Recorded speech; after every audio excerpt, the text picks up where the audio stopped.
Was there ever a time period where, I mean, things got kind of dangerous where you weren't sure whether or not you were going to make it out? Not at that department, but Mm-hmm. like I said, I've worked at 6 different departments and I've done undercover work at other departments. Yeah. So not at that department did I feel that way, but at another department, I don't feel like I was going to die or that Mm-hmm. I wasn't going to get out. But I did feel like, man, did I make the right career choice? Because, yeah, it was getting very likely that I could get fatally injured. But it wasn't at that department. Well, and so, I mean, the department that you just mentioned, kind of what was the situation? Was it, again, just undercover? Was it dealing with other police officers, or was it dealing with kind of the general public in that sense? It's more than one, but the one story I can give you is okay, I'm undercover, I'm working with these guys, and they're like, hey, you can stay with us for a couple of days. Mm-hmm. And when you're undercover, you have to just leave everything that is of you behind. You are no longer who you were. But at the same time, you want to keep as much of your true story part of your undercover story. So in other words, if I'm undercover, I'm still an only child, right? I'm not going to say I got brothers and sisters because it's the natural thing to say because it's the truth. I'm still going to say my father wasn't around, right? But with these guys, they wanted me to hang out with them a lot. Strip clubs, bars, and anybody who knows me, I don't smoke, I don't drink. So that was difficult. But they were like, hey, man, it's late. Why don't you just stay with us? So I said, okay. So I noticed after a couple of days, they started having people come over. And I was like, man, this is weird. Like every day, you got 5-10 people just coming in here. And I felt uncomfortable because I thought I was only hanging around the people that I had information on. Yeah. So one day after breakfast, I'm in the living room. One of the drug dealer subjects was in the living room. And the other people, men and women, were in the kitchen. Mm-hmm. And this guy walks in, and I mean, just as loud and crystal clear as can be. He walks in and says, hey, Todd.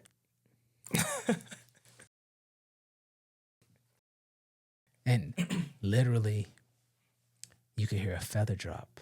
And even the people in the kitchen came in and said, what did you say? He said, I ain't seen Todd since high school. And they said, but his name is Patrick.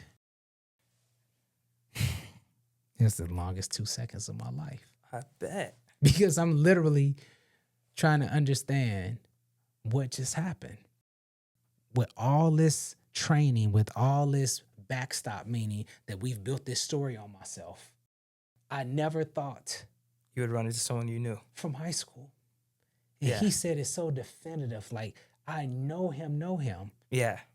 So they said, hey, why don't you come in the back and talk to us real quick? And the whole while I'm walking, I'm just like, I'm dead. Like, literally, what can you say? Like, he literally is telling them, I went to school with him my whole life, not just high school. I've known him since middle school. Like, I know his name. I know him. So by the time we get to the kitchen, I just come up with the dumbest thing I can. And they said, so why did you lie to us? Who are you? You police? Who are you? Why did you say your name is Patrick? And I said, man, let's be for real, man. I'm black. Okay? My real name is Todd. Yeah. But my middle name is Patrick. But to me, Todd is a white name. So I don't use Todd, and I just use Patrick. And those idiots bought it and laughed, and they would say, come on, Todd. Thinking that, okay, that's why he really changed his name. But the truth is I got outed by an old classmate. That's wild. His name was Donald.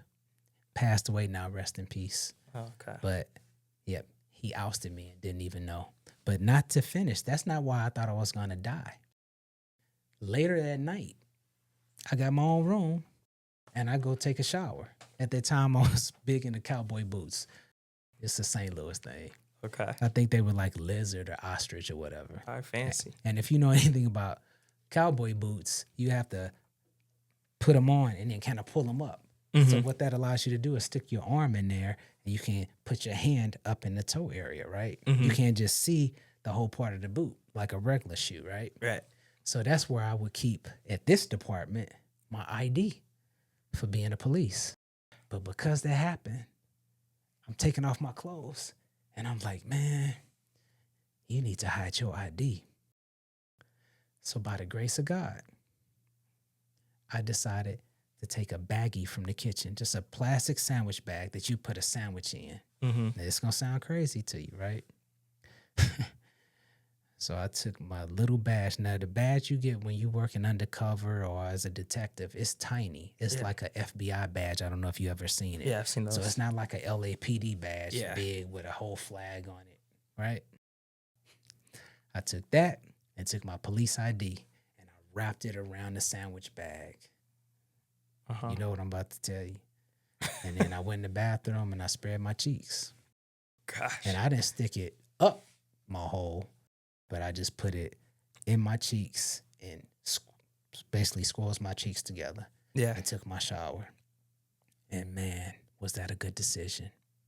Because I'm very methodical. I'm a neat freak. Everything has to be lined up in my house. Like all the cans are facing the same way, Dole, whatever, right? So same thing. I take my pants off, fold them up, my belt, I loop it up. My socks, I roll it up. My boots, I got facing one way. But now my socks, I roll up each sock and I put one in one boot and one in the other. When I come out of the shower 15 minutes later, I notice one boot is laying down on the ground, not sitting up. Mm-hmm. And then another boot is facing the opposite way. So I came in. Which lets me know that you've been looking in my boot. And the two socks that I didn't have rolled together, that I had one in each boot, are now rolled like most people do them. And they roll them together and put it in the boot. So if I hadn't done that, what would have happened to me in the shower if they had found out that here's a badge and a police ID in the tip of my boot? That's one. That's wild. Yeah.